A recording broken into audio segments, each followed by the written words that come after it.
Hi friends, அவன் பெயர் கணேஷ். நீங்கள் ஒன்றும் பயப்படாதீங்க. ஏஎஸ்பி கணேஷ் பின் சீட்டில் உட்கார்ந்திருந்த அந்த இருவரையும் தைரியப்படுத்தினான். அவர்கள் இவனுக்கு அடுத்த வீட்டில் இருப்பவர்கள். அப்பா ரிட்டையர்ட் ஆனவர், பெண் பிஇ ஸ்டூடெண்ட். அவன் போன மாதம்தான் வேலைக்கு சேர்ந்திருந்தான். ஐபிஎஸ் ஆஃபீஸருக்கான மிடுக்கு ஸ்டைல் இதனுடன். எங்களுக்கு பயமாக தான் இருக்குது, பெரியவர் சொன்னார். பையன் பெரிய இடம், ஈவிடிசிங் கம்ப்ளைண்ட் கொடுத்தா ஆக்ஷன் எடுப்பீங்களா? டோன்ட் வரி சார், நான் நேரடியாக எஸ்பி கிட்டேயே பேசிடுறேன். கண்டிப்பாக அவர் அந்த அராத்து பையனை 2 தட்டு தட்டுவார். அப்புறம் அவன் உங்கள் பொண்ணுக்கிட்ட வாலாட்ட மாட்டான். சடார் என்று பிரேக் பிடித்தான். வண்டிக்கு முன் விழுந்தவனுக்கு 10-12 வயசு இருக்கும். அவன் பின்னால் துரத்தி வந்த 7-8 பேர். கணேஷ் அந்த பையனை தூக்கினான். பையன் கையில் பர்ஸ். யாரோட பர்ஸ் இது? கும்பலை கேட்டான். என்னோடது சார், ஒரு நடுத்தர வயது பெண் சொன்னாள். ஆனால் பையனை விட்டுடுங்க சார், என்ன கஷ்டமோ அவனுக்கு. மேடம், அதை போலீஸ் டிசைட் பண்ணுவாங்க. உங்கள் ஃபோன் நம்பரை கொடுங்க, தேவைப்பட்டா காண்டாக்ட் பண்ணுறோம். அவளிடம் பர்ஸை கொடுத்தான். டேய் தம்பி, வண்டியில் ஏறு. பையனை முன் சீட்டில் அமர வைத்தான். என்னை விட்டுடுங்க சார், நானும் தங்கையும் சாப்பிட்டு 2 நாள் ஆகுது சார். சும்மாவா? உனக்கு ஸ்டேஷனில் இருக்குது, இந்த வயசுலே திருடுறியா? அவன் தலையில் ஒன்று வைத்தான். அடுத்த 10 நிமிடத்தில் போலீஸ் ஸ்டேஷனை அடைந்தார்கள். கோபால் சார் கணேஷ் சப் இன்ஸ்பெக்டரை அழைத்தான். சொல்லுங்க கணேஷ் சார், இந்த பையன் பிக் பாக்கெட் கேஸ், டீட்டெயில்ஸை வாங்கிக்கங்க, நான் கொஞ்சம் நேரத்தில் வரேன். பையனை ஒப்படைத்தார். நீங்கள் வாங்க. பெரியவரையும் பெண்ணையும் அழைத்து கொண்டு எஸ்பி அறைக்குள் சென்றான். Good morning sir. கம்பீர தோற்றமுள்ள எஸ்பியை அதே கம்பீரத்துடன் சல்யூட் செய்தான். சொல்லுங்க கணேஷ் சார், இந்த பொண்ணை ஒருத்தன் ஈவ்டீசிங் பண்ணுறானாம். இவங்க என் நெய்பர்ஸ். யாருமா அது? எஸ்பி கேட்டார். ரவுடியா இல்லை நல்ல பேக்ரவுண்ட் உள்ளவனா? என் கிளாஸ்மேட் சார், எம்எல்ஏ பையன்.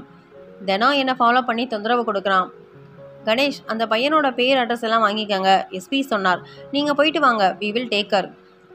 சார், எஃப்ஐஆர் போடலாமா? அவர்கள் சென்ற பின் கணேஷ் எஸ்பியிடம் கேட்டார். ஸ்டேஷனில் கூப்பிட்டு 2 தட்டு தட்டுனா பயந்துடுவான்.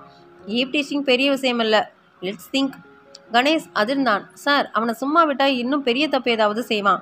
வெயிட் கணேஷ், நான் இன்னும் முடிக்கல. அடுத்த வாரம் நான் எம்எல்ஏவை வேற விஷயமா பார்க்க போகிறேன். அப்பா அந்த விஷயத்தையும் அவர் காதில் போட்டு பையனை கண்டிக்க சொல்கிறேன்.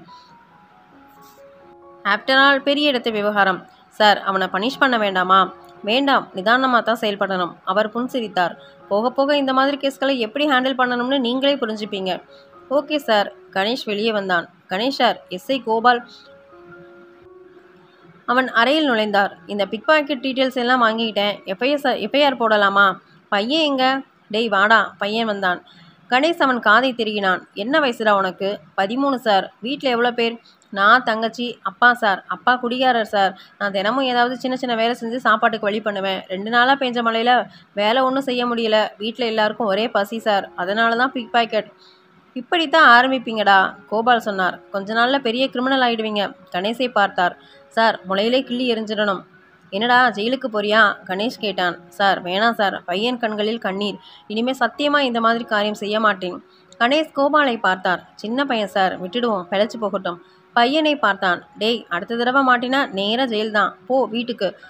உன்னை நாங்கள் கண்காணிச்சிட்டே இருப்போம், ஜாக்கிரதை. அவன் இருவரையும் கைக்கூப்பி வணங்கி விட்டு சென்றான். கணேஷ் சார், இவ்வளோ கருணை காட்டக்கூடாது, நம்ம தொழிலுக்கு ஆகாது, கோபால் சொன்னார். கணேஷ் லேசாக சிரித்தான். தொழிலில் கருணை காட்டலாம்னு இப்போதான் சார் கற்றுக்கிட்டேன், எஸ்பி கிட்ட இருந்து, மனதுக்குள் சொல்லி கொண்டான்.